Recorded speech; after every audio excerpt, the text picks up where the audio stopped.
All right, welcome back. It's time to have a look at the dailies, the Standard and also the Business Daily. That's the Daily Nation, the Business Daily and the Standard.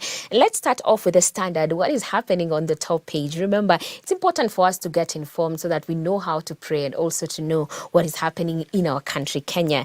And first of all, I see here that the Raila dilemma touted as an enigma. Opposition leader is yet again confounding friend and enemy alike.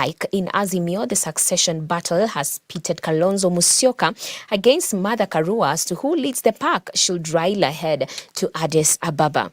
In government, President William Ruto must make sure he gets the post as failure will be his personal defeat. This is on pages 6, 7 and 8, a story that has been given quite a lot of covering. You can look at it right there. That is on the Standard, pages 6, 7 and 8 as well. And page 4 here, I see patients in pain as county bosses fight over health. Governors skipped the launch of the stipend program for community health promoters in what observers say is the deepening of a rift between counties and the national government over health reforms planned. That is on page 4. In other news, I see here boy taken away from parents, but no one wants to probe. That is on page 2. We'll look at more on that. Zelensky shows helping hand 2 years after war. That is on the world, page 21.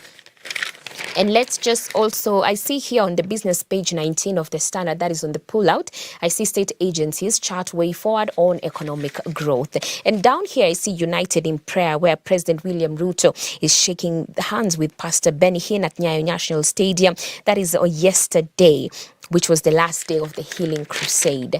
And on page 2, whereby we have mystery of child taken from home but DCI waiting for statement, in quotes, lawyer claims a family had granted woman the guardianship of the child on claims that the boy's mother is a drug addict. And efforts to investigate the matter could hit a snag as detectives are reluctant to swing into action until child's mother records a statement. So this is really interesting. I see here Paul Mwangi, who is the human rights activist here, says that there is a boy who is here in questionable circumstances, but the law enforcers are insisting on issues that should come later. Why can't they investigate the matter and ensure that the boy is safe? Other issues can fall later.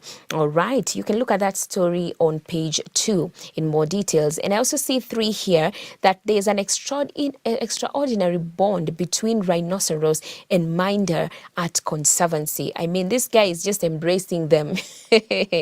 Kamara's relationship with Elvis captivates tourists and other visitors to ecosystem. He says he has been able to identify how animals behave and respond to situations. It's just amazing how he's just feeding the rhinos and, you know, they are so calm and comfortable around him. This is quite interesting. You can look at that story on page 3. That is on the National. And I see here that at Lewa Conservancy, an extraordinary bond has flourished between a man and a rhino. John Kamara is the unsung hero who for the past 18 years has served as the devoted guardian and guide to Elvis, a gentle giant of the wild whose life journey took an unexpected turn due to her mother's disability. Very interesting. Very interesting.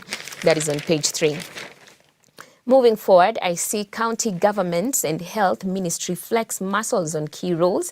Governors feel their views were not considered in program that will see CHPs earn a monthly stipend of 5,000 shillings. County bosses have distanced themselves from health reforms. And I see here that the wrangling between national and county governments over control of the health sector is hindering service delivery. Kwa hivyo ni kama fahali wanapigana lakini nyasi ndo zinaumia. That's a story on page 4. And I also see here Azimio dilemma, race to succeed Raila pits Kalonzo against Karua. And by the way, Kalonzo was actually at the event yesterday at the Nyayo Stadium. I saw him introduce himself. I see here Kabando, who is the former Mokorene MP, is saying Raila is a larger-than-life political dynamo, and his departure inevitably deflates the parachute that is Azimio. Professor Gitile Naituli, who is the political commentator, says says that the two must remain under one fold as their leadership to retain the cohesion of the opposition will be tested. Lastly, David Murathe, who is the Jubilee Party vice chairperson, is saying that if Raila is not on the ballot, Kalonzo has better prospects of becoming the best candidate in the Azimio coalition. That is on the political wrangles. Look at that story on page 5. Moving forward, I see Raila's quest for AU chair job at a litmus test for Kenya and Ruto, still on the same story on Raila. And I also see lastly here, Bank Clothing Firm's 34-year-old case returns to Supreme Court. The amount in contention has risen from 12 million to 33 billion. And I see here the case is one of the longest running commercial disputes in Kenya. Look at that story in page 8 of the Standard. And moving forward, I also see on page 14 here, we see on the opinion page that is lawmakers were wrong to cast aspersions on NAT leadership. All right, interesting. The allegation that the union continues drawing members' money without proper representation was uncalled for and in bad taste. Again, on the opinion polls, I see here corruption is fueling surge in fake academic certificates. The recent report by the Public Service Commission of Kenya that there are over 2,000 public servants with fake academic certificates is a testament of deep systematic corruption in our government, institutions, and society at large. I mean, how many more don't we know of? And then on the back page, that is on the sports page, I see here Van Digits. Majina haya. Jiji angekuwa hapa angenisaidia. Extra time header wins Carabao Cup for Liverpool. I see injury-stricken Liverpool beat Chelsea 1-0 in final at Wembley Stadium yesterday. And on other news on the sports, I see Driel came so and finally conquered Magical Kenya Open. Driel has been trying his luck in the Kenyan leg of the European Tour since 2016. The Dutchman went home 61 shilling million richer after winning the 2024 MKO yesterday. Beautiful. All right. So that's it for the Standard. Let's just peep at what is happening on the Daily Nation. And I see here that the very top page is talking about best worst counties with to do business with. Kiambu, Nairobi, Narok, and Kajiado are among rich counties allocating the least cash to pay huge debts owed to distressed suppliers. By April 17, 2023, counties had settled 24 billion of 49 billion pending bills, according to the Controller of Budget. This is a very interesting one that is on page 4 and 5. You can look at it at that pages that is 4 and 5. And I see here the worst paying counties have also been very much highlighted. Number 1 being Kiambu. Number 1 being Kiambu here. Number 2, Nairobi. Yes. Number 2 is Nairobi with a debt of over 20 million. Yes. I don't know. Is it budget that is in millions? This is a lot. I see Narok also, Kajiado, Nyandarua. Best paying counties. Number 1, Nyeri. I mean, this is such Kiambu is topping the worst paying counties, but then Nyeri is actually making it at the top of the best paying counties. I see Siaya, Mandera, Muranga, and lastly Lamu. All right, look at that story on the it is on the top page, but then you can look at it in more details. That is on page 4 and 5. And of course, we see here Raila succession now splits in Nyanza. Raila Odinga's bid for the post of the Africa Union Commission chairperson continues to trigger speculation about his possible successor in a region he has had an iron grip on for decades. Moving on, I see here on the top page, quite unfortunately, students, I see here deadly levels of ethanol in killer drinks. Quite unfortunate. That is on page 8. And I see here on page 2, students burn midnight oil to apply for courses. All right.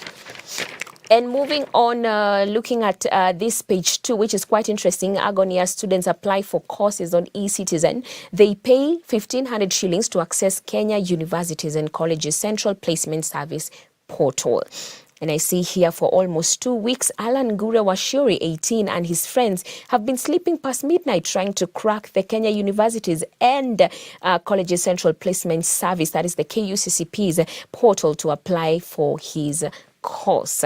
All right, moving forward, I see here how police lost millions in Sacco housing projects. Recruits were forced to pay through a check-off system but have not received benefits. Project now in the hands of 9 individuals. Look at that story on page 3. Moving on, I see, of course, the story is in more detail on best and worst counties to do business with. And I see here that at a glance, unpaid suppliers are living a dog's life. A report by the COB shows that by April 17, 2023, counties had settled 23.96 billion or 49.78% of the 49.1 billion eligible pending bills. Suppliers have lamented that they are hounded by creditors, and some have had their assets auctioned due to default repayments, with many plunging into depression. In extreme cases, a few have even died by suicide. Very, very unfortunate. And moving on, I see here Wanjigi. It's time for a revolution. The old political order must perish with Ruto, Raila and Kalonzo. It's time for new blood in the country's politics. Okay. The interview here brought this statement that do away with the old guard. Prominent businessman and politician Jimmy Wanjigi says. Very, very interesting. You can look at that on page 6. That commentary is quite interesting. And of course, moving on, I see Killer Brews, devious traders are tinkering with ethanol content. Quite unfortunate. And this is in Kirinyaga County. We see here the investigation reveals that the ethanol content in the alcoholic drinks is abnormally higher than what is stated on the labels. This is really unfortunate. At a glance, I see here discrepancies in analyzed samples. You can look at that. I see an analysis of 6 alcoholic drinks conducted by the University of Nairobi's Department of Chemistry revealed glaring discrepancies. What was indicated in the labels as the ethanol content by the manufacturers was different from what the drinks contain, says Miss Alice Mutua, the head of the chemistry department. And she says that, for example, the results showed that the first sample had 15.68% of ethanol by volume compared to the label claim of 13%.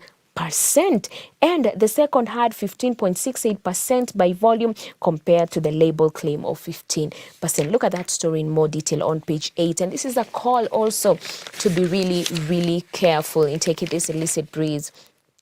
And maybe looking at the back page of the Daily Nation, still on the story of Flying Dutchman, Van Driel floors them at Magical Kenya Open, pocket 61.8 million. All right. And I see 725.79 points. That is the total points that the Dutchman Darius Van Driel has in 6th place in the race to Dubai. A season-long competition to crown the DP World Tour's #1 player after winning the Magical Kenya Open Golf Championship at the Muthaiga Golf Club yesterday. Lastly, on the Business Daily, CMA to drop troubled farms from Kenyan stock market.